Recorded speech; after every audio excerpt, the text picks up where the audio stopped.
Hello කොහොමද සුබ දවසක්. ඉතින් අද අපි කතා කරන්න හැදුවේ අමුතුමාකාරයේ වැසිකිළියක් පිළිබඳව. මොකද මේ වැසිකිළිය ජපානයේ තියෙන විනිවිද පේන වීදුරු වලින් හදපු වැසිකිළියක්. ඉතින් මේ වැසිකිළියට යන්නේ ගැන එච්චර බයක් හිතෙන දෙයක් නෑ.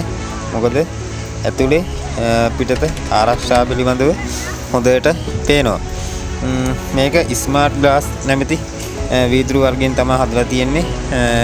මේකේ දොර අගුළු ලැබුණු විට වීදුරුව ශනිකව පරාන්ද නැත්නම් අපැහැදිලි තත්වයට පත් වෙනවා. මේක සම්පූර්ණව පෞද්ගලිකත්වය සාතික කරනවා. මෙම ව්‍යාපෘතියේ නායකත්වය දුන් නිපොන් පදනම මෙම නිර්මාණය මගින් පොදු ගැටලු දෙකක් වන පිරිසිදුකම හා ආරක්ෂාව යන විසඳුම් ලබා දීම අරමුණු කරනවා. ඇතුළු වීමට පෙර ඇතුළත දැකීමට පරිශීලකයන්ට ඉඩ සැලසීමෙන් එම ස්ථානය පිරිසිදු සහ ආරක්ෂිත බවට ඔවුන් සහතිකයක් ලබා දෙනවා. මෙම පරිවර්තන පිටුපස ඇති තාක්ෂණය විද්‍යුත් සංඥාවලට ප්‍රතික්‍රියා කරන වීදුරු භාවිත කරන අතර එමගින් තත්පර කිහිපයකින් විනිවිද පෙනෙන තත්ත්වයෙන් පරාන්ත තත්ත්වයට මාරු වෙනවා.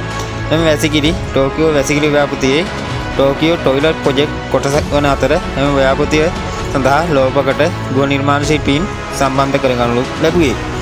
මම වැසිකිළි හුදෙක් ක්‍රියාකාරී ස්ථාන පමණක් නොව අලංකාර සහ සියල්ලන්ම ඇතුළත් කරගන්නා අවකාශයන් ලෙස නැවත නිර්මාණය කිරීම සඳහා CNN සහ BBC විසින් වාර්තා කරන ලද පරිදි මෙම මුලපිරීම නවෝත්පාදනය ආගන්තුක සත්කාරය සහ කල්පනාකාරී නාගරික සැලසුම්කරණය සඳහා ජපානයේ ඇති කැපවීම පිළිඹු කරනවා.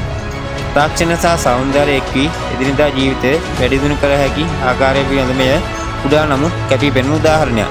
ඉතින් මේක ලංකාවට ඒ කියලා අපි බලාපොරොත්තු වෙමු. ඉතින් එහෙනම් සුබ දවසක්.